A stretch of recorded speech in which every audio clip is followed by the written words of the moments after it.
ça. C'est bien.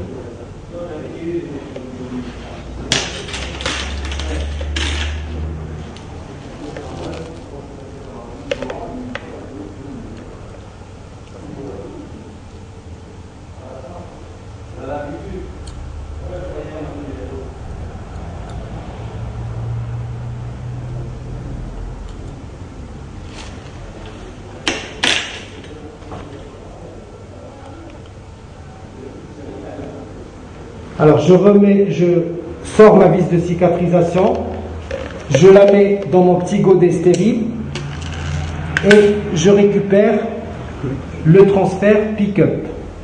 Alors la partie indexée de transfert va passer directement dans l'implant.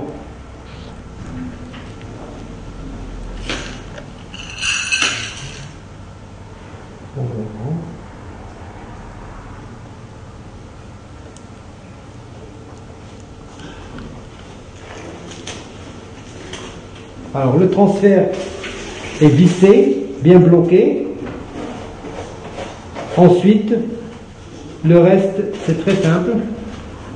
Je vais de la vaseline à donc, comme vous le voyez, le transfert est en place. D'accord? Je recontrôle mon porte-empreinte parce que pour voir si mon transfert sort, voilà, on le voit. Très bien. Donc, il me reste à faire du silicone. Bien, mais c'est très important. Bon, vous pouvez utiliser de la vaseline ou de l'anesthésie de contact. Ici, c'est de l'anesthésie de contact. C'est uniquement pour que le silicone n'adhère pas au fil. Parce que sinon, quand vous allez sortir votre empreinte, ben, tous les fils viendront avec. Voilà. C'est très important. C'est souvent quelque chose qu'on oublie au début. Mais quand vous allez devoir refaire vos fils, quand vous avez oublié ça, vous n'allez plus jamais l'oublier. Il faut choisir quand même de bons silicones pour l'implantologie. C'est des silicones pas de pâte, c'est des silicones par addition et non pas par condensation. C'est bon?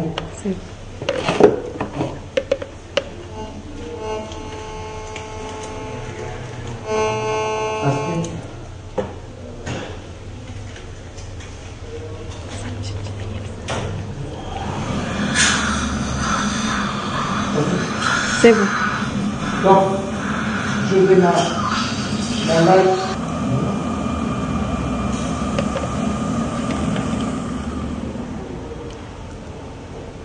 Un petit peu autour du transfert. Alors, ouvrez grand. Voilà. Et là, je prends mon empreinte. Alors, toujours bien pousser le matériau et sentir la vis. Parce que voilà, donc prendre une empreinte sur un plan. Donc la première, c'est un transfert pop-up, c'est-à-dire vous mettez le transfert, vous ne coupez pas le porte-empreinte et vous prenez une empreinte comme pour la prothèse conjointe. Vous sortez l'empreinte, vous dévissez le transfert et vous le repositionnez. C'est une méthode que je n'utilise pas du tout dans mon cabinet. Donc, la deuxième méthode, c'est celle que vous venez de voir, c'est-à-dire on met un transfert pick-up, on coupe un porte-empreinte, ça prend un petit peu de temps au début, mais on a beaucoup plus de précision. Donc, je vais éliminer tout de suite un petit peu, dégager la vis du silicone.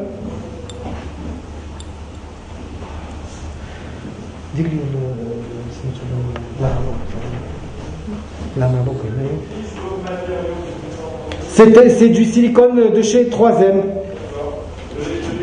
De l'Express. Un tout petit peu, ouais, sur les faces occlusales et un petit peu autour du transfert.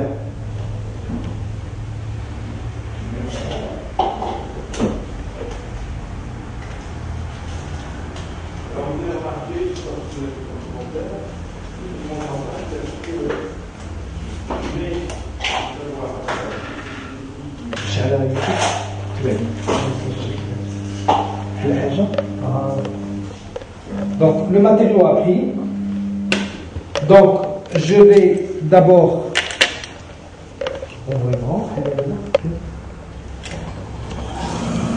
voilà, je dévisse. Oui.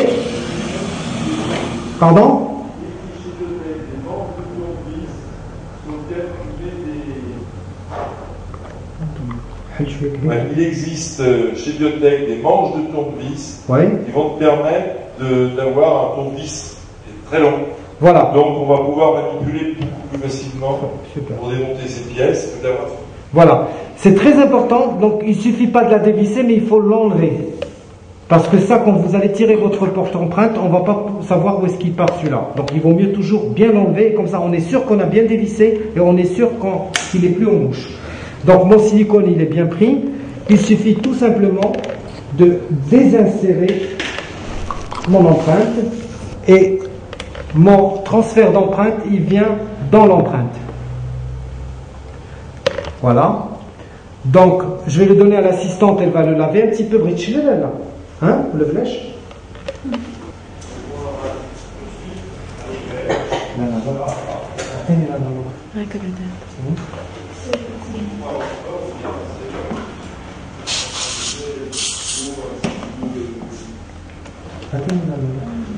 Donc, nous avons tout ce qu'il nous faut. Donc, il y a le pilier droit que vous voyez ici, et puis il y a ce qu'on appelle le duplicata d'empreinte, le duplicata contact, tout diamètre. Donc, on le sort, sauf 3, ouais. On le sort, on va prendre ce duplicata, on va nous-mêmes, c'est pas le prothésiste qui fait ça. Vous remettez en position, vous sentez avec l'indexation, vous allez sentir un petit clic et on le maintient en place. On récupère la vis bleue.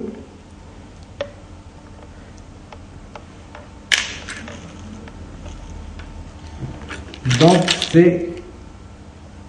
on va repasser dans le petit trou et voilà, c'est bloqué. D'accord ? Là, à partir de ça, le prothésiste va couler l'empreinte et il aura exactement la position de l'implant en bouche et il va pouvoir faire ou de la prothèse définitive ou de la prothèse en résine. Donc, le prothésiste, il est là, donc je vais l'appeler Philippe. Philippe n'est pas là ? Voilà, Philippe, on se vissait. Je te donne la pâte de vis tout de suite. Hein? Tout de suite. Le temps que je vais mettre la petite vis de couverture.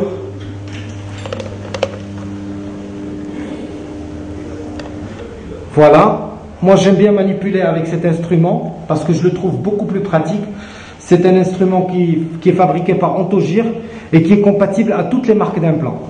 Et en plus, il fait office de clé dynamométrique. Donc, il part 10 newtons, 15 newtons, 20, 30, il part jusqu'à 35 newtons.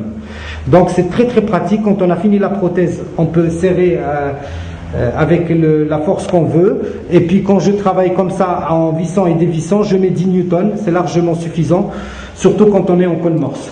Donc, ma vis de fermeture, regardez ça, c'est très important. Toutes les pièces qui vont rester en bouche, essayez de les noyer un petit peu. C'est un gel de chlorhexidine, c'est du péréokine ou Elugel ou ce que vous voulez, il y en a plein. Voilà. Donc, vous le voyez, elle va se mettre, on va la remettre à sa place.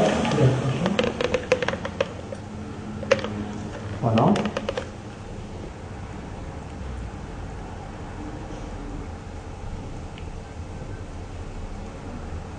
Voilà, quand elle bloque, elle fait un petit bruit, regardez.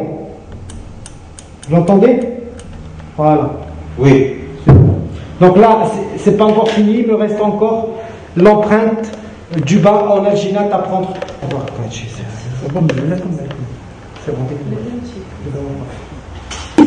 Deux faux moignons, le droit et l'ongulé. Donc, si vous voulez les voir, on va les mettre ici. On va les sortir. Là, vous avez un faux moignon angulé. Vous voyez son axe, comment il dévie un petit peu. Si on le voit un petit peu sur le côté de profil, on voit qu'il fait une angulation qui est marquée ici. Elle est de 15 degrés. Voilà. D'accord. Elle est de 15 degrés et l'autre, il est droit. Alors, pendant ce temps, moi, je prends l'empreinte à l'alginate. Attends, provisoire, viens là. On va aller là-dessus tout d'abord.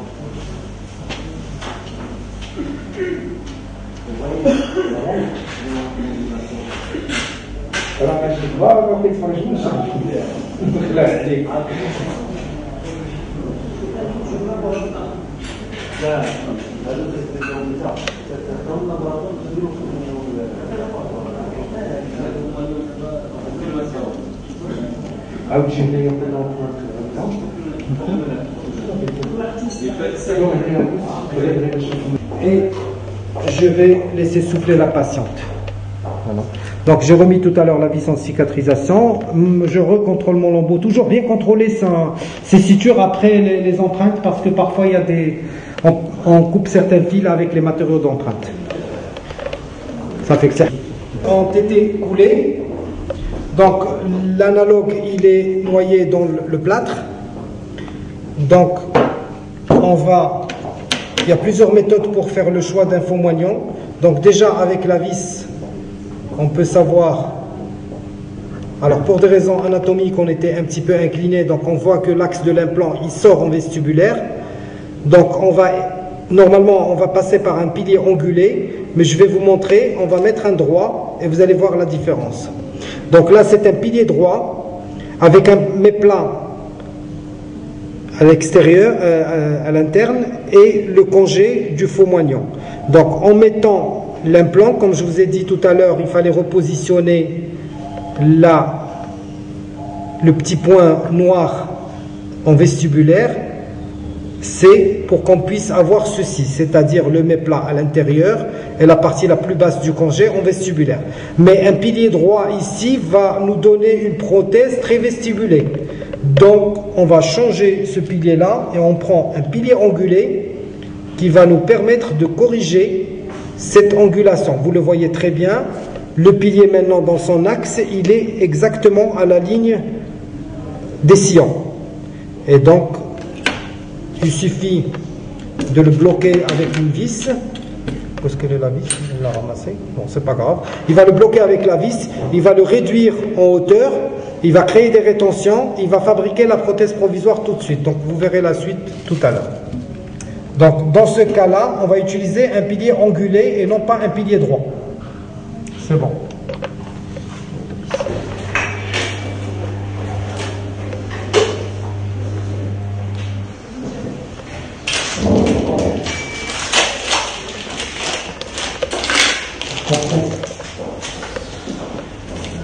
Bon, on revient vers notre patiente.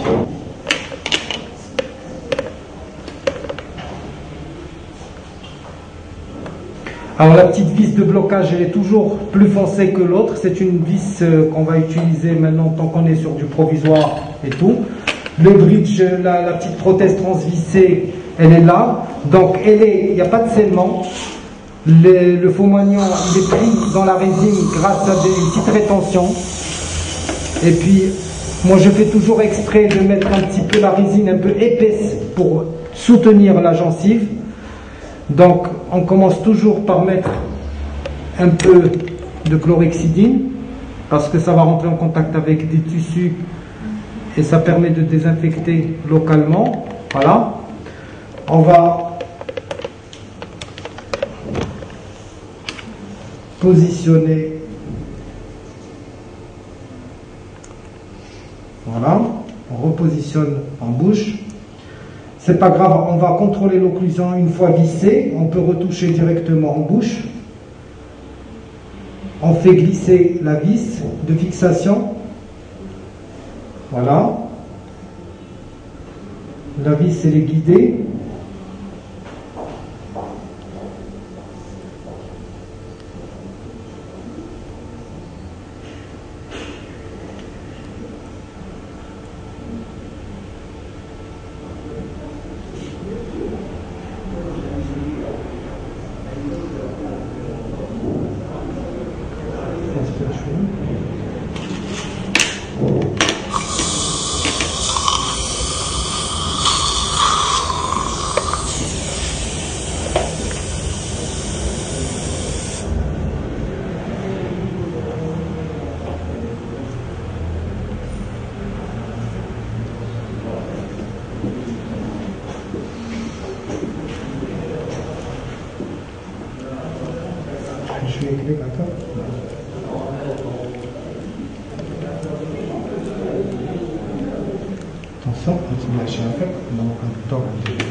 Philippe, tu peux couper les deux.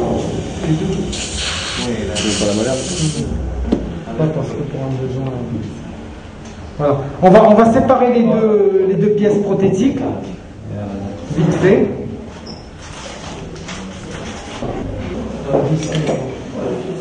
Qui est la vis?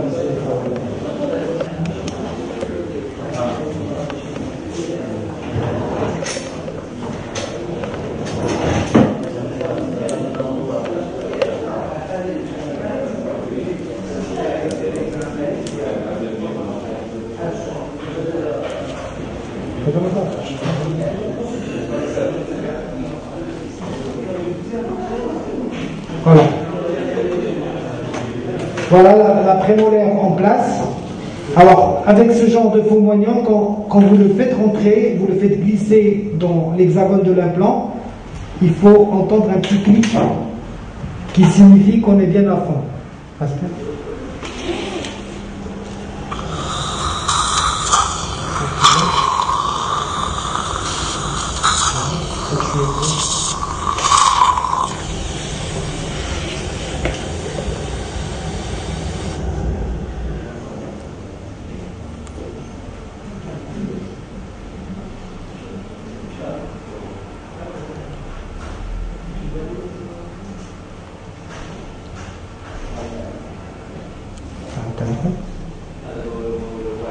Voilà.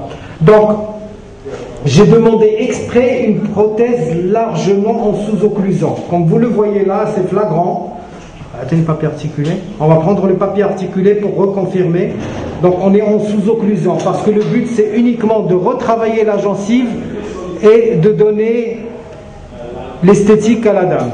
Mais sur le plan fonctionnel, on va lui expliquer comme quoi elle ne doit pas utiliser cette dent pour le moment. Ouvrez.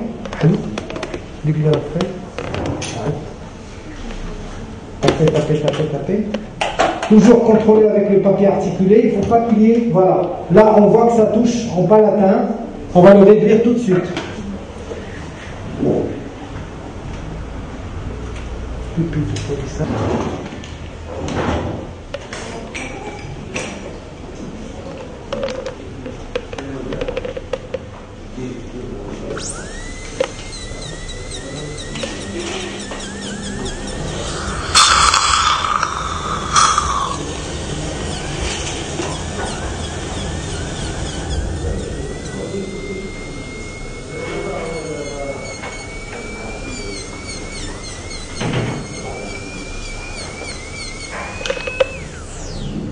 Attendez le papier là.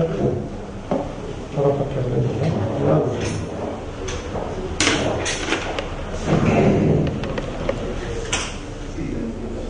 Donc, on contrôle toujours l'occlusion d'abord en statique. Serré. Attendez. Vous avez le choix. Alors, quand on règle l'occlusion sur les implants, il faut toujours demander au patient de bien serrer. Parce que avec l'implant il ne bouge pas, la dent naturelle elle bouge, et il faut, même en contact serré, il ne faut pas qu'il touche. Quand on veut, voilà. On retrouve toujours un autre point là.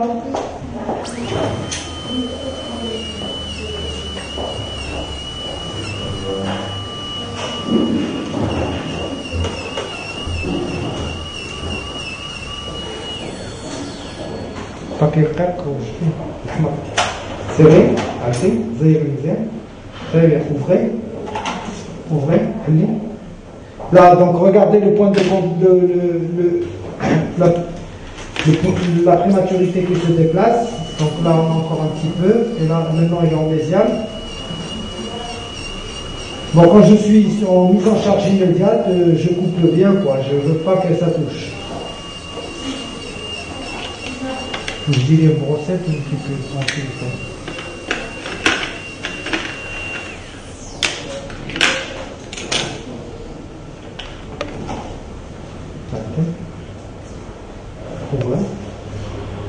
Donc là, je touche plus, mais c'est pas fini. Je contrôle avec un papier beaucoup plus fin. Parce que parfois, on touche plus avec l'épée, on touche avec le fin. Vous voyez ? ouvrez. Voilà, on touche un petit peu sur un autre versant. On va réduire.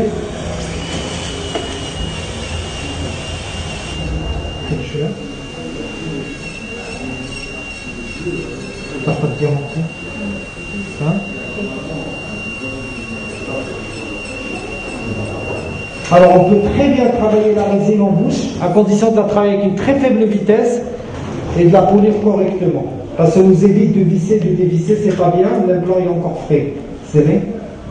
Serrez plus fort, arrêtez de dire. Très bien, ouvrez. Donc là, regardez, ça touche encore à ce niveau-là. On va réduire. On chantonne un tout petit peu.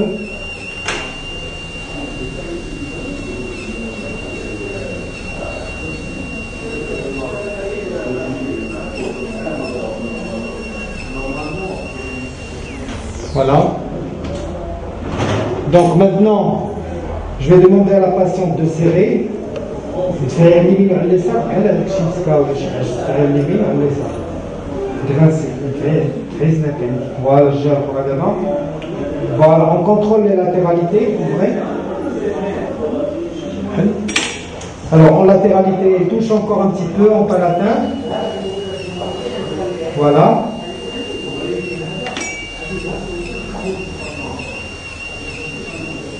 Donc là j'ai fini. Je vais commencer un polissage d'abord avec une cupule en silicone. Donc je vous conseille toujours d'utiliser de la pâte diamantée. Alors c'est une pâte qui permet de bien polir.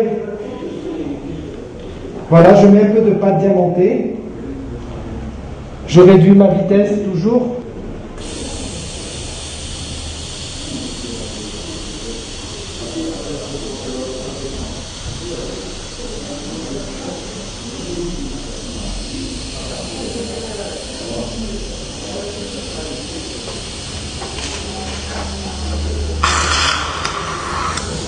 Voilà, on va finir avec une petite brossette.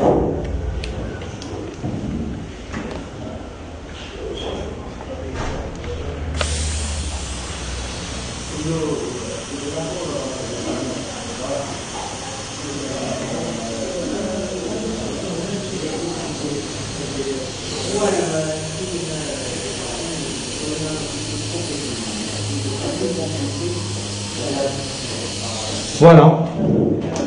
Donc, mon implant est positionné. Mon occlusion, elle est correcte. Je vais lui demander encore, on confirme tout ça, serré. Raté. Ouais. Voilà, je touche partout sauf sur l'implant. Là, je touche pas. J'ai la forme qu'il faut et je suis bien calé. Voilà, je pense qu'on a fini le cas. Je vous demande d'applaudir la patiente parce qu'elle a été vraiment très gentille. Elle n'a pas bougé.